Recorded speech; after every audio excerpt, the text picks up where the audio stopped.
ஈரோ Martin latest fake note detector தொழில்நுட்பத்துடன் கூடிய அதிநவீன பணம் என்னும் இயந்திரம் ஸ்மார்ட் பில்லிங் மிஷின் மூலம் billing very easy. Edappadi Palaniswami முதலமைச்சரா வரணும், இவர் துணை முதலமைச்சரா வரணும். எடுத்தோடனே சிஎம்மா வர முடியாது, காலங்கள் ஆகும். ஆனால் அதுக்கு அனுபவம் தேவை. இது விஜய் ஜெயிக்கணும் அப்படிங்கிறது ஒரு நோக்கமே இல்லை. வருஷத்துக்கு 500 கோடி ரூபா சம்பாதிக்கிறவர் எல்லாத்தையும் விட்டுட்டு மக்களுக்கு எதுவும் செய்ய வரும்போது சான்ஸ் கட்டாயமாக கொடுத்தே ஆகும். ஓபிஎஸ் இபிஎஸ் 2 பேர் கூட்டணி ஆயிட்டு பிறகு விஜய் ஏடிஎம்கே அது வரணும். இந்த வாட்டி திமுக வந்திருக்காது ஐயா. இவனுக்கு ஓபிஎஸ் போயிட்டு பீச்சில் போய் உட்காந்துருக்காரு. இப்போ தண்ணி நிற்கும்போது தண்ணியில் இறங்கி வேலை செய்ய பார்க்கலாம், செய்துட்டு பேசணும், செய்யாமல் பேசக்கூடாது இல்லையா? மக்களுக்கு யார் ஃபீல்டு இறங்கி வேலை செய்யலாம் அவங்கள தான் கண்டிப்பாக மக்கள் ஆதரிப்பாங்க.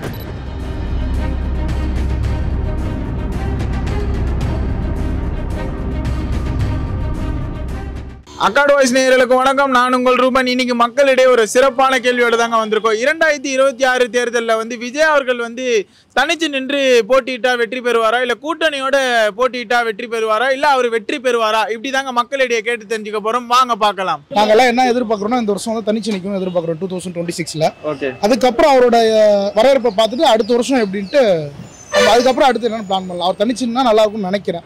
2026ல ஆட்சி பிடிக்கிறதுக்கு வாய்ப்பு இருக்குன்னு நான் நினைக்கிறேன். ஓகே, அதாவது இந்த வருஷத்துல அவர் கூட்டணி போடணும்.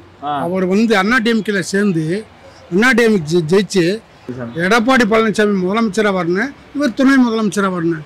அடுத்த கட்டத்தில் இவர் தனிச்சு நின்றா ஆட்சி தூக்கிடுவார். ஓகே, எந்த கட்சியும் எதிர்பார்க்க வேண்டிய அவசியமே இல்லை.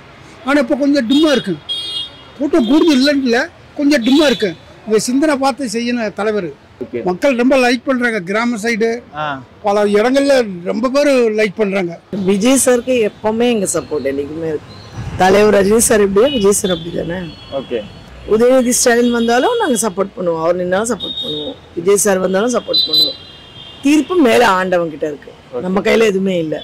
2 பேருமே யங்ஸ்டர்ஸ், 2 பேருமே வந்தா they will do something for public. அதுதான் யங்ஸ்டர்ஸ் அவங்களோட தாட் சம்திங் டிஃப்ரெண்டா இருக்கும். தனித்து நிற்கிறதுக்கு வாய்ப்பு இல்லை. ஓகே, வாய்ப்பு இருக்கு, அந்த அளவுக்கு பர்சன்டேஜ் வராது. ஆனால் கூட்டணிக்கு அவர் தான் சரின்னு சொல்லிட்டாரு.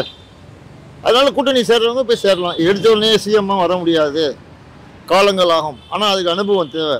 அதனால அது ஒன்றும் தப்பு இல்லை. விஜய் ஜெயிக்கணும் அப்படிங்கிறது ஒரு நோக்கமே இல்லை. அதனால அவர் ஜெயிக்கணும். சில பேர் சொல்லுவாங்க வெற்றி அடையணும், 200க்கு 200, அதெல்லாம் வேணாம் ஐயா. எதிர்கட்சியாக வந்துரு. மக்களுக்கு என்ன தேவை? இது அரசாங்கம் யார் ஜெயிக்கிறாங்களோ அவங்களுக்கு நேர் ஆப்போசிட்டாக இருந்தாருன்னா நல்லா இருக்கும். கூட்டணி வச்சுக்கிறத பற்றி ஒன்றும் பிரச்சனை இல்லை. கடவுள் மறுப்புன்னு இவர் சொல்லியிருக்காரு. அந்த மாதிரி இருக்கிறவங்க சேர மாட்டேன்னு சொல்லியிருக்காரு. அந்த மாதிரி சேராமல் இருந்தால் கண்டிப்பாக வருவார். கூட்டணி வேணாம், அவர் ஜெயிச்சிட்டார். எப்படி ஜெயிச்சிட்டாரு. ஓகே, கூட்டணி தேவையில்ல. கூட்டணி போனா எது சேகலை, 2 கூட்டணி சேகலை சேரக்கூடாது. ஓகே, தூய்மையாக இருக்கணும்னா தனியாக நிற்கணும். ஓகே, தனியாக நின்னா இன்னும் ஜெயிக்கிறார். கூட்டணியோட நிற்கணும். ஸ்டாண்டு அதே இந்த ஸ்டாண்ட்லேயே ஸ்டேபிளாக போகணும்.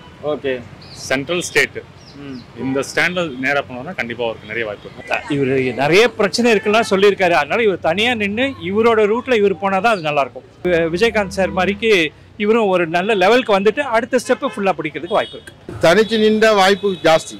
ஓகே, கூட்டணியை விட தனிச்சு நின்றா ரொம்ப ஜாஸ்தி. தனித்து நின்று வாய்ப்பே இல்லை. கூட்டணி வச்சிருந்தா வாய்ப்பு கிடையாது. வெற்றி பெறுது இப்போ தானே வந்திருக்கு அந்த கட்சி. அதனால டைம் ஆகும். அதனால ஏதாவது நல்ல ஒரு கூட்டணி கிடைச்சா வெற்றி வாய்ப்பு இருக்கு. கூட்டணி எதுவுமே இல்லையே காக்கா, அப்படிலாம் எல்லாருமே கோல்மாலா தான் நிற்கிறாங்க. இவரை பொறுத்தவரையில வருஷத்துக்கு 500 கோடி ரூபா சம்பாதிக்கிறவர் எல்லாத்தையும் விட்டுட்டு மக்களுக்கு எதுவும் செய்ய வரும்போது சான்ஸ் கட்டாயமா கொடுத்தே ஆகணும். மேலோட்டமா நீங்க சொல்றீங்க, சான்ஸ் கட்டாயமா கொடுத்தே ஆகணும். ஆனா மேலோட்டமா சொல்றீங்க. அரசியல்ங்கிறது வேற, என்ன இது சினிமா மாதிரி கிடையாது. அதுல நிறைய பிரச்சனை இருக்கு, கொடுக்கல் வாங்க. ஐயா உங்களுக்கு தெரியாது. எனக்கு தெரிஞ்ச நாள்ல இருந்து டிஎம்கே ஏடிஎம்கே இவங்க 2 பேர் தான் உள்ள எல்லாத்தையுமே அரைச்சு முடிஞ்சாங்க. டிஃபரெண்ட் ஆகுறதுக்கு கொடுத்து பார்க்கட்டுமே. தமிழ்நாட்டை பொறுத்தளவுக்கு திராவிட ஆட்சி ஒன்று, அதிமுக திமுக. இப்போ அதிமுக பிளவு ஆகி போச்சு. எப்படின்னு கேட்டிங்கன்னா, இப்போ ஓபிஎஸ் கூட இல்லை, ப்ளஸ் தினகரன் கூட இல்லை, சசிகலா கூட கிடையாது, எடப்பாடி யாரும் சேர்க்கலை. அப்படின்னும் போது அவங்களுக்கெல்லாம் கொஞ்சம் உடஞ்சி போய் நிற்கிது. அவங்களே கொஞ்சம் ஒன்று சேர்ந்தாலும் ஓரளவுக்கு அடிக்கிறதுக்கு வாய்ப்பு இருக்குது அதிமுக. அப்படி இல்லை அப்படின்னா திமுக நல்ல வலுவான ஒரு கூட்டணி இருக்குது. அதாவது விஜய் பற்றி நான் ஒன்று சொல்லணும்னா, நான் விஜய் ரசிகர்லாம் இல்லை. ரஜினி, விஜய், அஜித் யார் ரசிகரும் இல்லை. ஏங்க நம்ம படம் பார்த்தா தாங்க காசு, அவங்களுக்கு சம்பளம் 200 கோடி ரூபாய் 250 கோடி ரூபாய் சம்பளம் வாங்குறாப்புல. இனிமேல் படம் நடிக்க மாட்டேன்னு சொல்லிட்டு அரசியலில் நிற்கிறாப்புல. அவருக்குள்ள அவர் மனசுக்குள்ளே என்ன இருக்குன்னு நம்மளுக்கு தெரியல. பட்டு மற்றவங்களுக்கு என்ன தெரியுதுன்னா, 250 கோடியை விட்டு வந்து நீ அரசியல் நிற்கிற கொள்கிற மாநாடுலாம் சிறப்பாக நடந்துச்சு, கொண்டுச்சு, எல்லாம் பண்ணிச்சு. பட்டு சுயேட்சன் எந்த எதுக்கும் வரமாட்டார். போய் விஜயகாந்த் நின்றார். புரியுதுங்களா? எனக்கு தெரிஞ்சு விஜய் வந்து தேமுதிக கூட ஓபிஎஸ் இபிஎஸ் 2 பேர் கூட்டணி ஆயிட்டு பிறகு விஜய் ஓபிஎஸ் இபிஎஸ் ஏடிஎம் அது வரணும். இந்த வாட்டி திமுக வந்திருக்காது ஐயா. இவனுக்கு ஓபிஎஸ் போயிட்டு பீச்சில் போய் உட்காந்துருக்காரு. இவன் என்னன்னா எங்கே போயிட்டானுங்க சரித்திரத்தில் 98 நாள் அந்த அம்மா இருந்தாங்களே சிஎம் எங்கே பாருங்க, ஏன்னா ஒரு சிசிடிவியில் என்ன ஒன்று வந்துச்சா? எதுவுமே வரல ஐயா. சரிங்களா? விஜய் வந்து கூட்டணி கரெக்டான கூட்டணி இருந்தால் கரெக்டாக இருக்கும். வருவார். அவர் போஸ்டிங் அவர் பிடிப்பார். நிற்கிற இடத்துல பிடிப்பார். அதுவும் விஜய்க்கு நான் ஒரே சொல்கிற கருத்து என்னன்னா, கரெக்டான இடத்துல நிற்கணும். நான் போட்டு இங்கே நிற்கிறேன் அங்கே நிற்கிறேன் ஜாதி கட்சிலாம் நின்றா வேலை. ஃபர்ஸ்ட் வாட்டி வரப்போ நம்ம போஸ்டிங்க ஒரு எம்எல்ஏ போஸ்டிங் தூக்கணும். அந்த அளவுக்கு அதுதான் கரெக்ட். மாநாட்டில் பயங்கர தார்மாரா பேசிட்டாரு. அப்படிங்க அப்பா அவ்வளவு தூரம் பேசுவாருன்னு நாங்களாம் எதிர்பார்க்கவே இல்லையா. சூப்பரா பேசிட்டாரு. ஸ்டார்ங்கிறத நிரூபிச்சிட்டாரு. பயங்கர கூட்டங்க, செம்ம கூட்டம். இந்த மாதிரி கூட்டத்தை நான் இந்தியாவில் பார்க்கலங்க. நான் பிறந்து இவ்வளோ வயசுல இவ்வளோ கூட்டத்தை நான் பார்க்கலங்க. நான் அப்படி அந்த I am not talking about politics. Vijay சாருக்கு தனி ஒரு மரியாதை இருக்கு. அவரு நல்ல கிரேஸ் தானே. தமிழ்நாட்டு மக்களுக்கு எல்லாரும் மனசுலயும் இருக்காரு இல்லையா. ஸோ அதனால கிரேஸ் தானே. அதை பத்தி தான் நம்ம பேசுவோமே தவிர அரசியல் பத்தி பேச வேண்டாம். அவர் வந்தாருன்னா அவருக்கு என்ன நியாயம் நடக்கணுமோ மக்கள் வந்து செய்வாங்க. அவரும் அதே மாதிரி மக்களுக்காக ஏதாவது செய்யணும் ஆசைப்படுறேன். 2026ல அவர் வந்து ஆட்சி பிடிப்பாரா? சிஎம் ஆகிறாரு. அவருக்கு கூட்டணி போக மாட்டாரு. கூட்டணி தேடி வரும். வர சொல்ல அவர் பங்கு கூட்டணி. ஆனால் அதான் உண்மை. அவர் தேடி கூட்டணி போக மாட்டார். கூட்டணியே தேடி வரும். ஆனால் இந்த ஏடிஎம் டிஎம்க்கு சேர்க்கக்கூடாது. 2 ஆல்ரெடி சேர்க்கலை.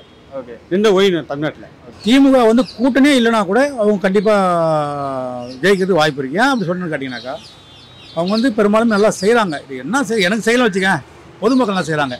எனக்கு கூட என் முன்னாடி 1000 ரூபா கொடுக்கவே இல்லை. நம்ம கலையில் உதவி தரோம். அது கூட ஓப்பனாக சொல்கிறேனே, நான் 2 மனு போட்டேங்க. நான் ஆட்டோ டிரைவர் தான். 2 மனு போட எனக்கு ரிஜெக்ட் ஆகி போச்சு. என்னன்னு தெரியல, ஏதோ காரணம் காமிக்கிறாங்க. எனக்கே பணம் வரல தான். இருந்தாலும் வந்து ஏன்னா நான் வந்து பொதுவாக பேசுகிறேன். எனக்கு எந்த ஆட்சியும் எனக்கு ஒன்று யாரும் சோறு போடல. நான் உடச்சா தான் காசு. அப்படி ரொம்ப அந்த பட்சத்தில் பார்க்க போனீங்கன்னாக்கா, திமுக இப்போ இந்த வெள்ளம் இந்த மழையில் கூட நல்லா முன்னிருந்து எல்லாம் செய்கிறாங்க. அதாவது மற்ற கட்சியை விட இவங்க நல்லா வந்து உடையாந்து அவங்களுடைய துணை முதலமைச்சர் உதயநிதி ஸ்டாலின் கூட விளையாடுறாரு. அவர் சிஎம் கூட வந்து களத்தில் அவருக்கு உடம்பு கொஞ்சம் ப்ராப்ளம். அவருக்கு களத்தில் இறங்கி வெளில கொஞ்சம் ஃபீல்டு நல்லா வேலை செய்கிறாங்க. மற்ற இதில் பார்த்தீங்கன்னா கூட அமைச்சர்லாம் கொஞ்சம் நல்லா எடுத்து கவுன்சில் நல்லா வேலை செய்கிறாங்க. இப்போ தண்ணிலாம் கூட இப்போ அந்த மழை தண்ணி கிடையாது.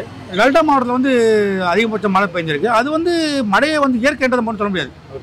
ஐயா வந்து கூட்டணி போட்டாதே இது வேலைக்காகும். கேட்டீங்களா? நல்ல மனிதர். கூட்டணி போட்டாதான் இது வேலைக்காகும். தனிச்சு நின்றாருண்டா சொல்ல முடியாது.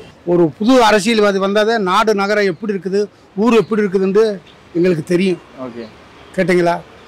அது வாசி இவர் வந்து எடப்பாடி பழனிசாமி ஐயா கூட சேர்ந்தாருன்னா நல்லா இருக்கும். பட் இவர் கூட 4-5 கட்சிக்கு சேர்ந்தாங்கன்னா ஓகே வரலாம்.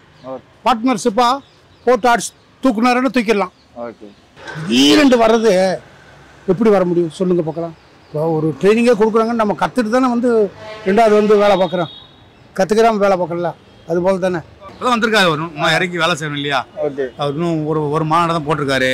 இன்னும் மாவட்டம் அறிவிக்கல, வட்டத்தில் அறிவிக்கல, ஒருவருக்கும் பிரதிநிதி இருக்காங்க, அதெல்லாம் அறிவிக்கணும். ஆனா இதெல்லாம் இல்லாமலே இப்போ வந்து ரீசெண்டா இந்த அம்பேத்கர் புத்தக வெளியீட்டு விழால வந்து ஒன்னு சொல்லியிருக்காரு, நானும் மத்தவங்க மாதிரி பில்டப் பண்ண வேண்டிய சூழ்நிலை வந்துருச்சு, தண்ணியில நின்று போட்டோ எடுத்து அனுப்புறது இந்த மாதிரி விஷயங்கள் நானே பண்ண வேண்டியதா ஆயிடுச்சு அப்படின்ற மாதிரி சொல்லி அதை எப்படி பார்க்க பண்ண வேண்டியதுனே, ஏன் பண்ணல வரல?